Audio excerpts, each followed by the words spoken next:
Hello everyone. Today I am going to talk about 8938 form. It basically talks about statement of specified foreign financial assets.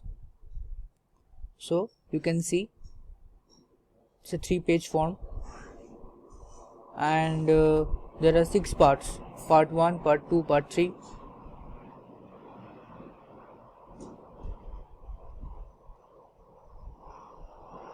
So basically 8938 is to report your specified foreign financial assets if the total value of all the foreign financial assets is more than the appropriate threshold limit. 8938 is more comprehensive than FBAR. It was created less than 10 years ago. It was developed in accordance with FATCA, which is the Foreign Account Tax Compliance Act. It requires more depth reporting than FBAR, also includes assets beyond accounts such as stock ownership. So the question may arise, who need to file 8938? Unmarried individual or MFS married filing separately, individual or certain domestic corporation, partnership, trusts that are considered formed or availed of for the purpose of holding directly or indirectly specified foreign financial assets must file Form 8938 if the total value of those assets exceeds $50,000 on the last day of the tax year or greater than $75,000 at any time during the year.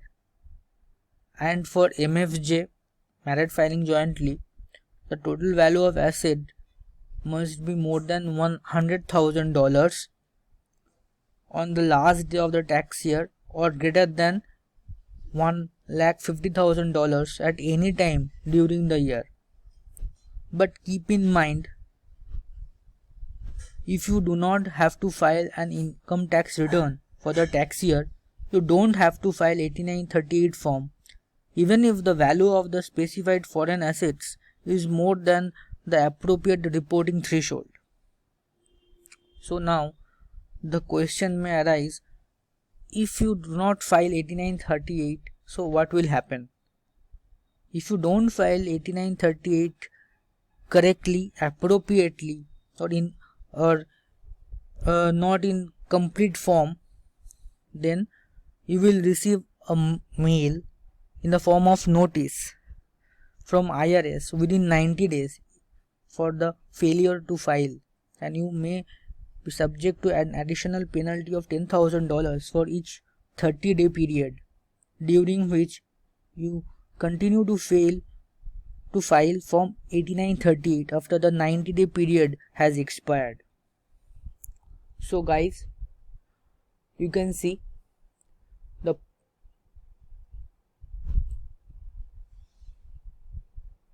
different segment of 8938 form, like the part 1 foreign deposit and custodial account summary, part 2 other foreign asset summary, part 3 summary of tax items attributed to specified foreign financial assets, part 4 accepted specified foreign financial assets, part 5 detailed information for each foreign deposit and custodial account included in the part 1 summary, part 6 is detailed information for each other foreign asset included in the part 2 summary.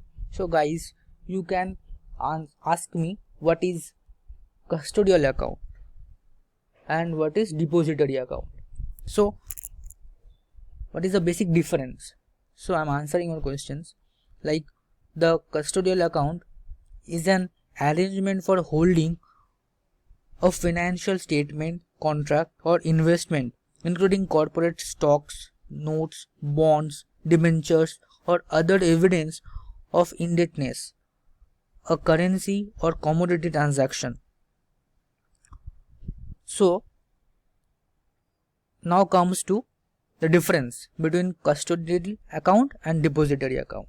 A custodian is a person or institution that maintains the custody of assets, whereas a depository is a place in which assets or things are deposited for the purpose of safekeeping. So I guess you can understand the difference between depository and custodial account. Now, people also ask what is the difference between FBAR and 8938. I'm trying to answer your question in very simpler way.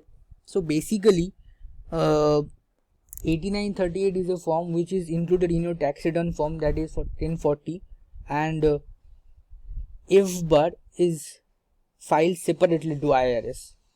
So and what is the due date? So 8938 is attached to your annual tax return, and the due date of that return including any applicable extensions, like it should be filed between April to October, and if the taxpayer requests for an extension of the tax return, so form 8938 should also be extended as per the request. But it has to be but for FBAR it has to be the April 15, and you will get, if you do not able to file your return the FBAR, then you will get 6-month automatic extension, which is October 15. Now FBAR should electronically file through FinCEN, not filed with the federal tax return, which I have already told you, but 8938 should always filed with your tax return. So these are the very basic difference between these two. And now coming to the DRAKE part. So guys, I want to show you how 8938 form is reported here in DRAKE. You can see a 8938 form. Now come to the data entry part in DRAKE. So see the foreign. Okay guys, just let me show you something in foreign segment, like foreign accounts and assets, B3 foreign account questions. Here you can see line number 7A. At any time during 2020 did the taxpayer have a financial interest in or signatory authority over a financial account such as bank account, securities account, brokerage account located in a foreign country? If the answer is yes, you have to take here yes. Now you have to mention the country name, like I have already mentioned here as India. It's a foreign country. Like you have already see, if the taxpayer required to file foreign to declare here. And line number 8, during 2020 did the taxpayer receive a distribution from or was the grantor of or the transferor or a foreign trust? If the answer is no, then you can tick no, and if the answer is yes, you have to tick an yes. Basically this is the part 3 portion of the schedule B. You have to mention this here. Now coming to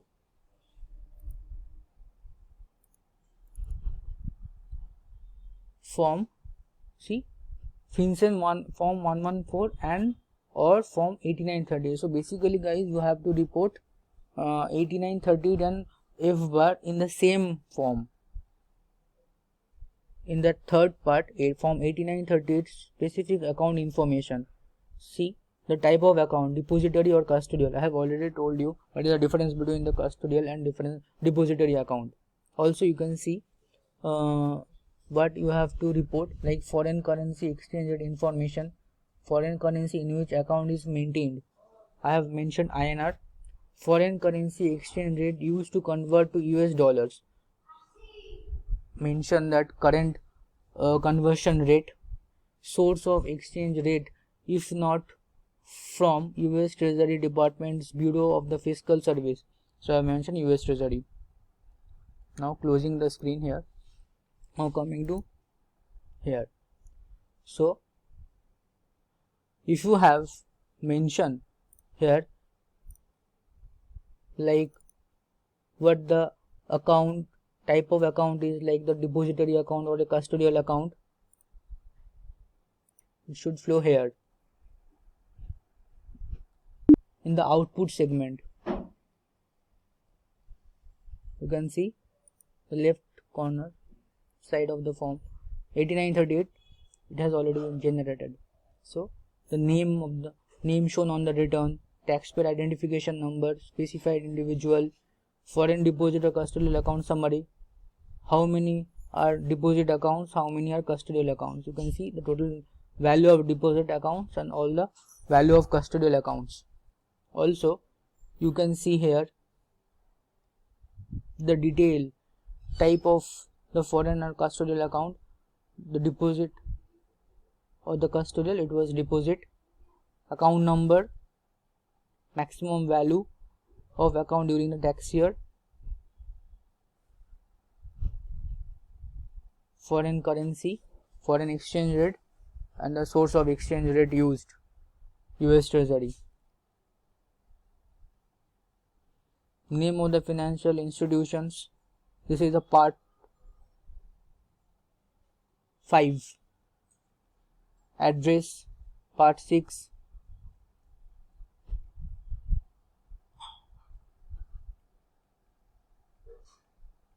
So here, in this way you can report 8938 in REC. So guys, before wrapping the video, I am just quickly recap what I have already mentioned. So basically 8938 is statement for specified foreign financial assets. You need to report your specified foreign financial assets if the total value of the all the foreign financial assets in which you have an interest is more than the appropriate threshold limit. Then you have to report 8938. Also, it is more comprehensive form than IFBAR, and it is reported in more details or in depth way. Like also it was developed in accordance with the FATCA. People sometimes call 8938 as FATCA, like which is for Foreign Account Tax Compliance Act. And 8938 is filed with along with the tax return, and if the taxpayer requests for extension to file his return, 8938 should also be extended with the tax return. So guys, I hope you understood how to report 8938 in REC as well. So goodbye.